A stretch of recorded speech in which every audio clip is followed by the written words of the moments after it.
Welcome to Raising Financially Fit Families with Joline Godfrey podcast. I'm your podcast producer, RJ Malik. Hello, Joline. How are you today? I'm terrific, RJ. Nice to be here. Oh, I see you have a guest. So why don't you tell us what we're going to be talking about and also at the same time intro your guest?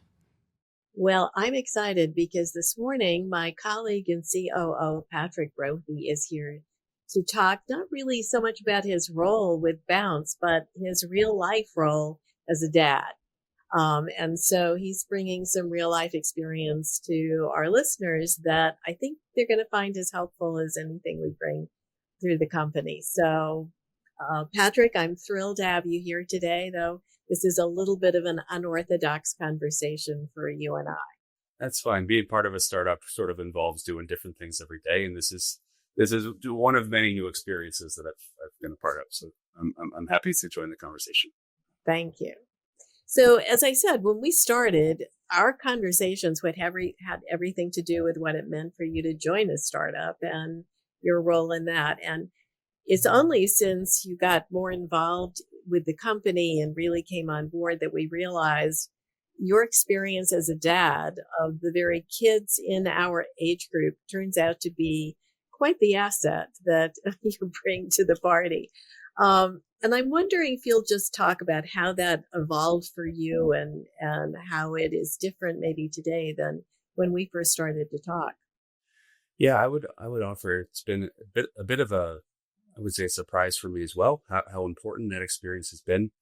I had a very sort of stable corporate job for about 10 years. And a few years ago decided to make a pivot and make a change. And at the time, my focus was really to help articulate to my kids and my family, why that transition mattered and what I wanted to how I wanted to spend my time at work and sort of what I wanted my professional life to be like and how that sort of supported our goals. And so just being able to sort of articulate some of those goals and values was, I think, one of the more important things that I did in that time frame. But I joined Bounce with a certain amount of, anxiety, some version of imposter syndrome, because I did not come from this industry. And, I am just learning about many of the sort of the struggles or challenges that our clients deal with.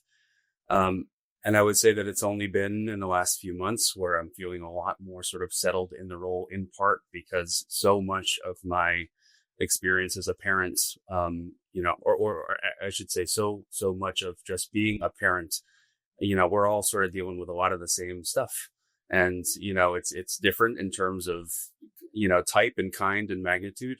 But we're all just trying to raise good kids and, to share experiences or tips about how to do that in an effective way is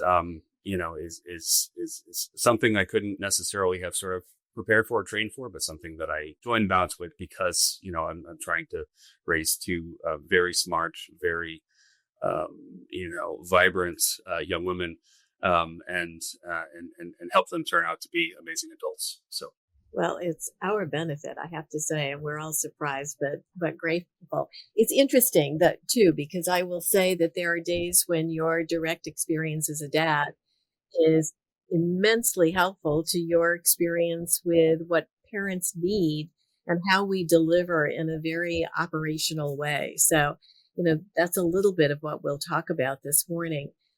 Which brings me to, in some ways, your girls are one of our own test laboratories. Yeah. And they are that because they're smart. They are smart. They ask cool questions.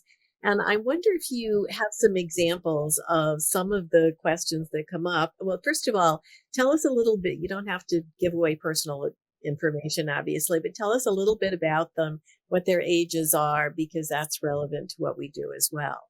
So my two daughters are 9 and 11. So, Bounce focuses on programming for families with kids between ages 4 and 10. So they're kind of on the upper end of, sort of the center of our bullseye. In a lot of ways, it's been really good timing. The kinds of questions that age group starts to pivot into is a lot more around sort of social expectations. They start noticing who's wearing what shows are popular, all that sort of thing.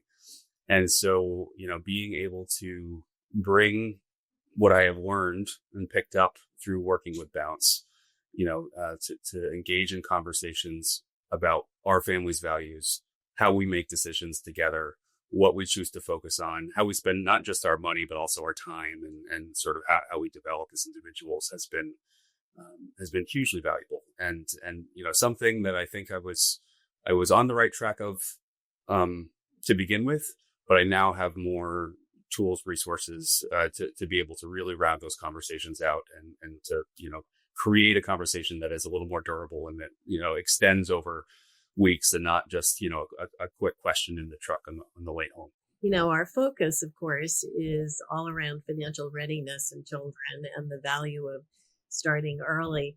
But of course, what we know is that your girls go off into the world every morning. They go to school, and I wonder what you're learning or what you've experienced about how to keep your voice front and center when, it's competing with their peers, what they're hearing at school, what's in social media.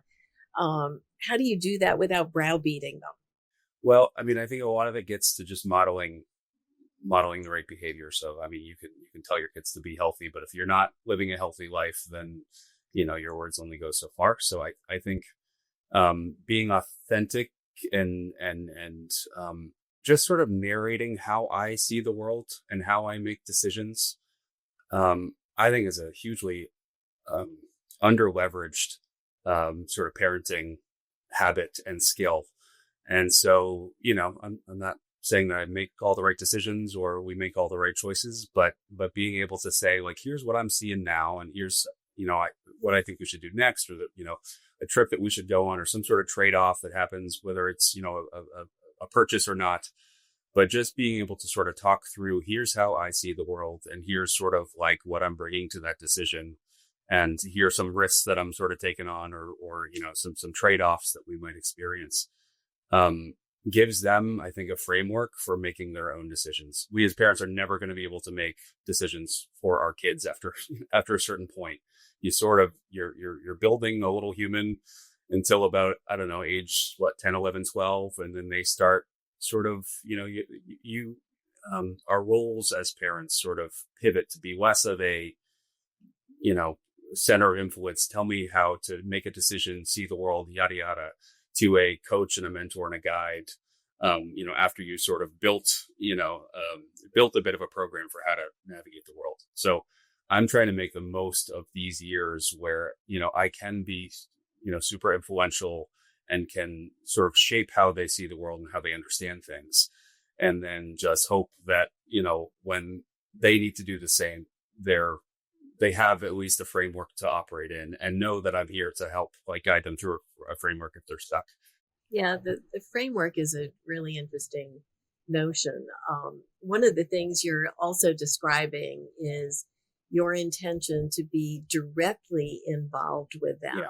And I'm picking up on that because I know lots of families come to us with the hope that we'll be involved with their kids and they can outsource some of the challenge of how hard financial readiness or financial education is in the family. But I think your emphasis on your direct influence is really important. I wonder if you would talk about what you think can be outsourced and what you, as a parent, try to do directly with your kids. I would offer, I guess, a few thoughts here. The first, this wasn't directly your question, but there is, I think, a difference between, what has been labeled as like helicopter parents and being supremely involved in every aspect of your children's life and putting, just so many guardrails around them so that they can't develop in their own way and build self-esteem. So I have, in a lot of ways, been erring on the side of avoiding that tactic, making sure that they understand sort of, the rules of the house, how I think about things, and then sort of inviting them into the areas of their life where they can really sort of expand, develop in their own way. And then I'm here to sort of help and guide. But I think the level of autonomy that we can give kids take some risks, to try stuff, to sort of fail in a low risk sort of way, especially with young kids, is, I think, absolutely huge. I mean, it builds a sense of sort of self-confidence and self-esteem that they can do hard things. And then, as their things get harder, where you sort of have a framework to build off of. In terms of what can be outsourced, gosh, that's a really good question. I mean, I think I'm leaning more into the other sort of grownups in their life for being able to sort of come in and do a certain, to either share stories or do different kinds of activities that we may do together. But, sort of hearing a different perspective on many of the things that we sort of value as a family. So like, bringing close family in for a like a craft night, for example, and just, having a story, like some of that presence and diversity of like lived experience, I think is really helpful. But if it's anything that's related to sort of like big questions about how the world works, like, money's a big one, but, sex and politics and all these other things, you can't shortcut that. And, it is really engaging in it directly and being able to have an open conversation with your kid. And if you don't do that with the small things, it's really hard to do that with the bigger things when the stakes are higher and the challenge is more complex. Can I ask how you manage social media with your girls? Yeah. So we haven't directly gotten there. And I would say that that's also a bit intentional. Yep. The question that's starting to come up, especially with my 11-year-olds, is when am I going to get a phone? Right. And that's a big one. My instinct there has always been never, or as late as possible. Right. So I'm trying to extend the runway of like, how long can my kid stay a kid? And I think there's a lot of goodness there. The research would support you. So yes. Yeah.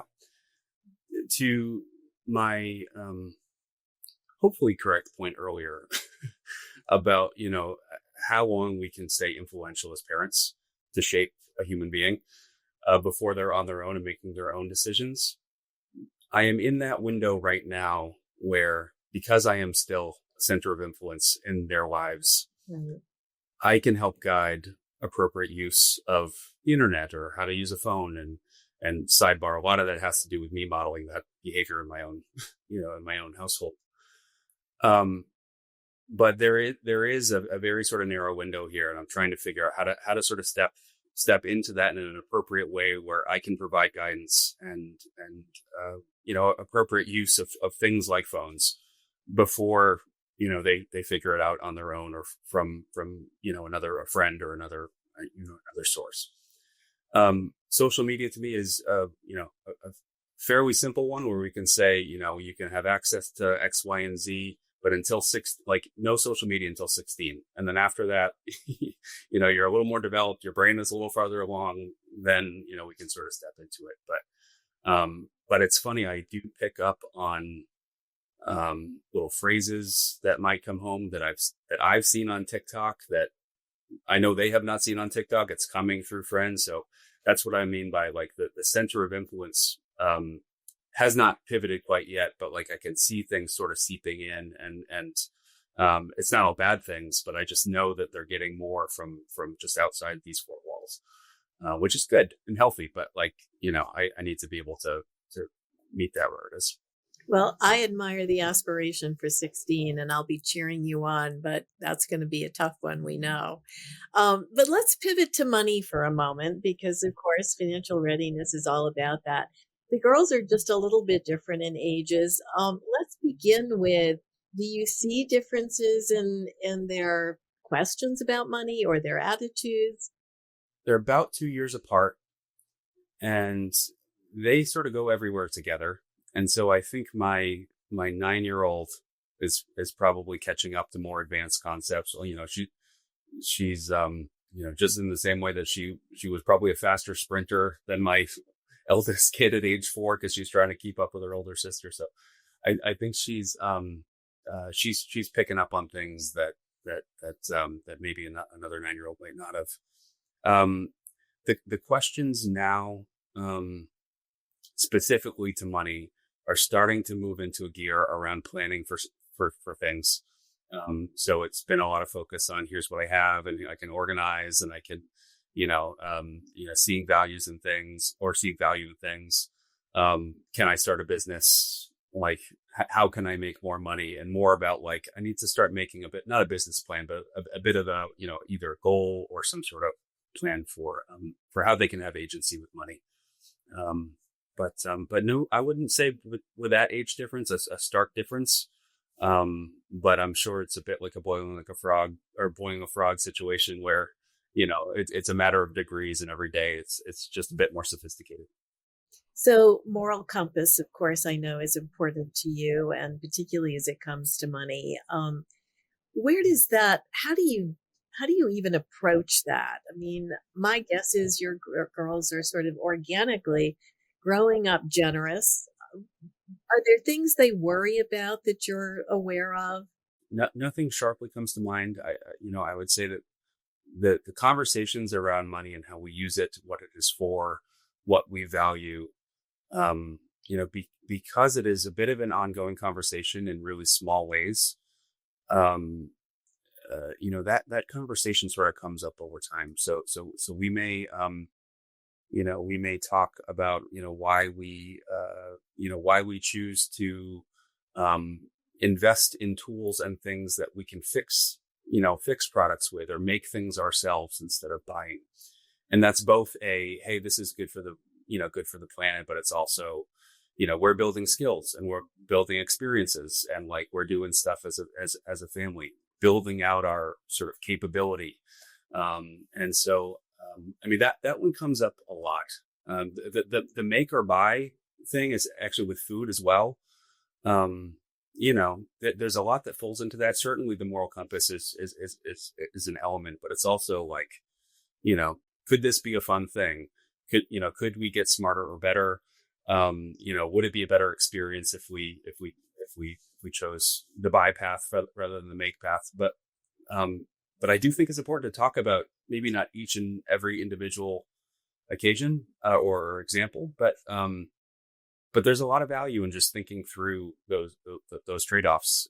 I get grown-ups all the time who will ask, oh no, who they don't ask. What they say to me is, my mother always told me, or my father always said, or my grandparents always believed. What will your girls say when they are grown-ups about what their dad always said, always told them? I think we might need to invite them on the podcast. Well, not bad. Learn something about them. Well, certainly the buy or make conversation, I know you well enough to know that that's one that comes up for you. Yeah. Do you think they're aware that that is a part of your decision making all the time? I would say sort of central to my identity, and maybe they'd identify this if they were asked. I am motivated by being really capable in a lot of different areas, and trying new things. I have sort of the how hard can it be gene. And so, giving something a shot, believing that I have the capability to, solve any problems, that I might make mistakes, that it's okay to back up a step and try something else. So it might not be something I always say, but what I hope they always see is me giving stuff a shot and being okay with it not coming through perfectly, or being surprised that that was a lot easier than it was going to be, or at the very least turning into an experience that is, hopefully if it's going to be painful, it's painful enough that it makes a good story. But I hope that I demonstrate just the notion that like we can be capable people that try things, that are brave, that are okay with failure, and that we're always developing a bit, and we're not sort of stepping back and just sort of, to your question earlier about outsourcing. I don't really like outsourcing that much. I sort of like giving it a go, and I think it's valuable. I think it matters. I can see that.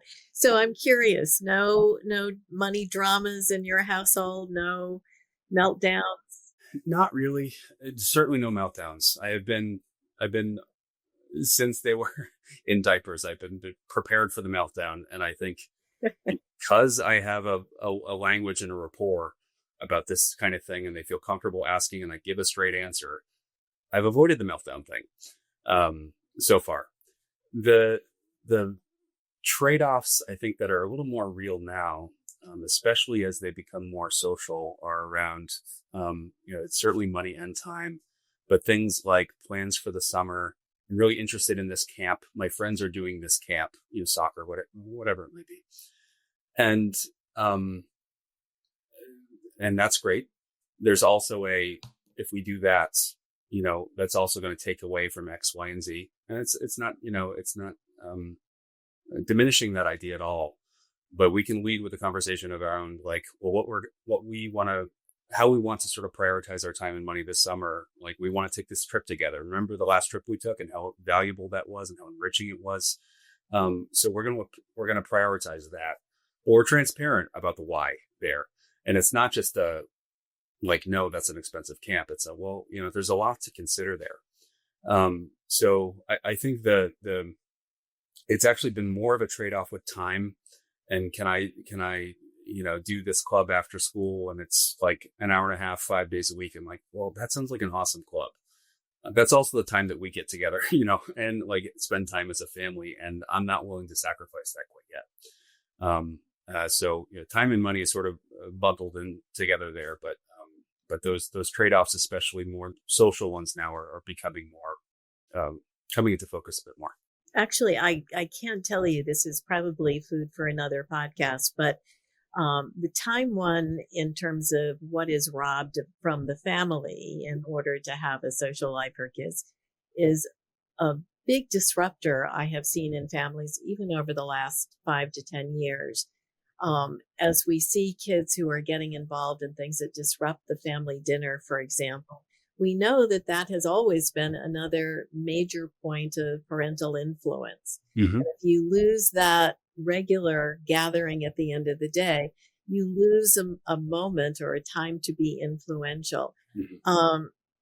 I listen to you, and I've always understood you are a very intentional parent. What do you advise families to do generally to be supportive of one another in this journey, which is really not an easy one?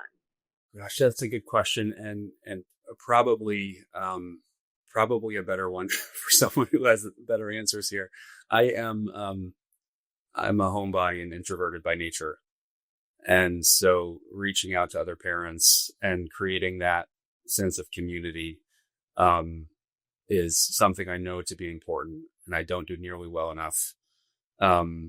I also know that, especially with the ages where my girls are sort of growing into the role of the friend's mom or the friend's dad, is really important, and being sort of a supporting voice, for other families, and being able to sort of, keep an eye on things, so to speak, I know will be really important.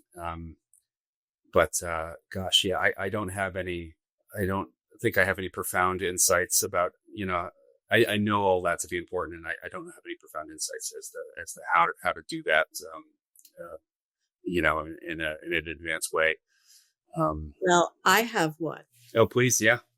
And that is, listening to you, I can imagine a number of parents identifying with, yeah, I know I should do. But I also am aware I'm not. And so what I would say to any of your friends who listen to this podcast, reach out to Patric and make him do some of this. And I do think that is something, we all need to be aware of, that, I think a culture has grown up in which we don't want to interfere. It's your family, your business.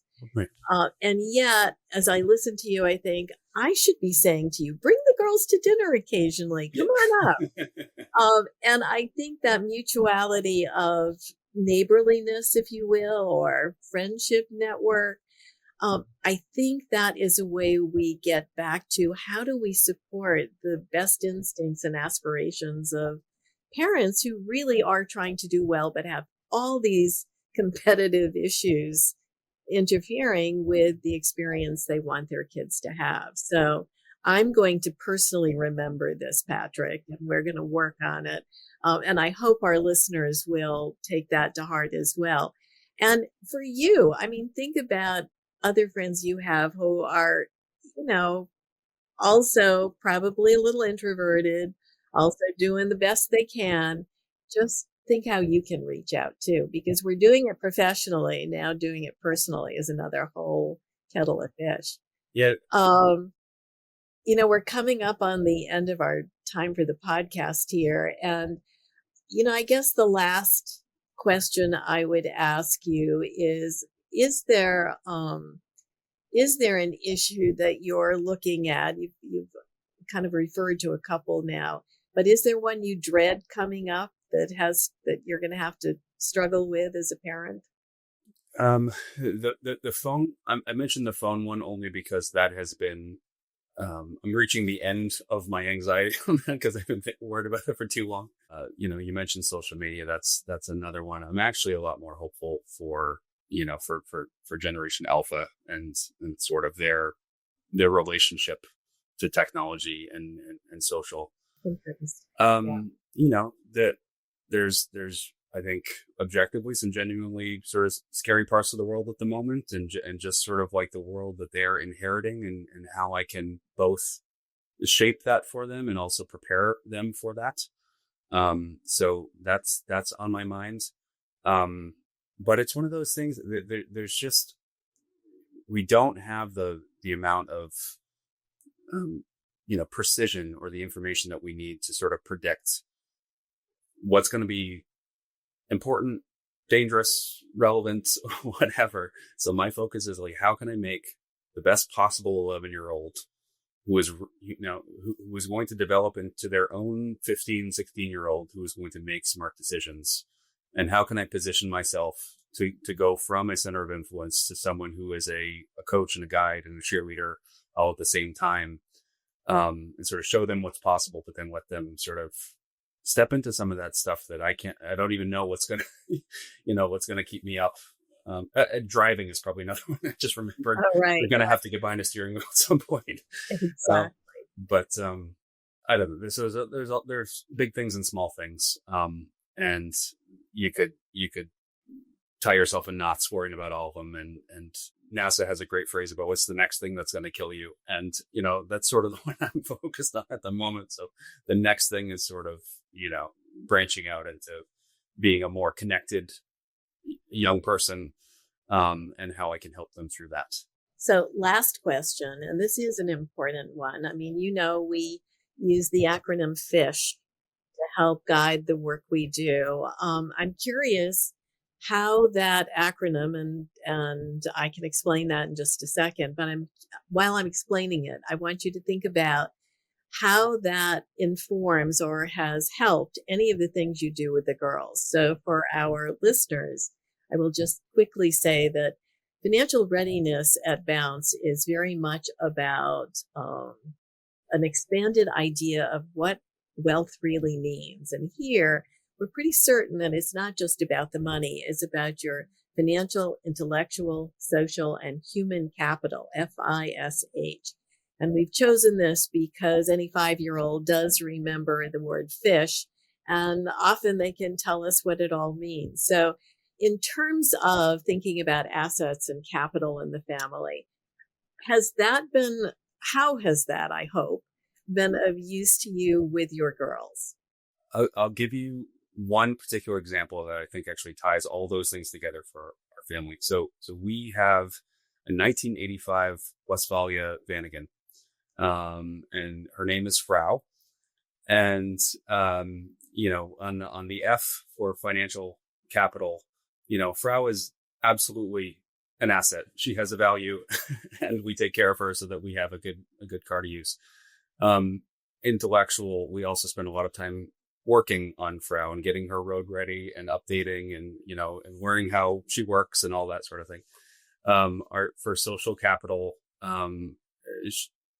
she enables us to take trips together, to meet new people. We actually have some new friends who they are on a road trip right now with their own van. We met them because we were trying to buy their van, and then we convinced them to keep it, and now they fixed it, and they're traveling around the country. So it has expanded our sort of our social network to be more robust.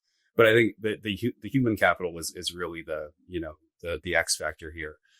It gives us a way to experience more things together as a family. We take trips, we, watch movies in it, the dog comes, we've got, we have stories, and we have real life happens in that thing.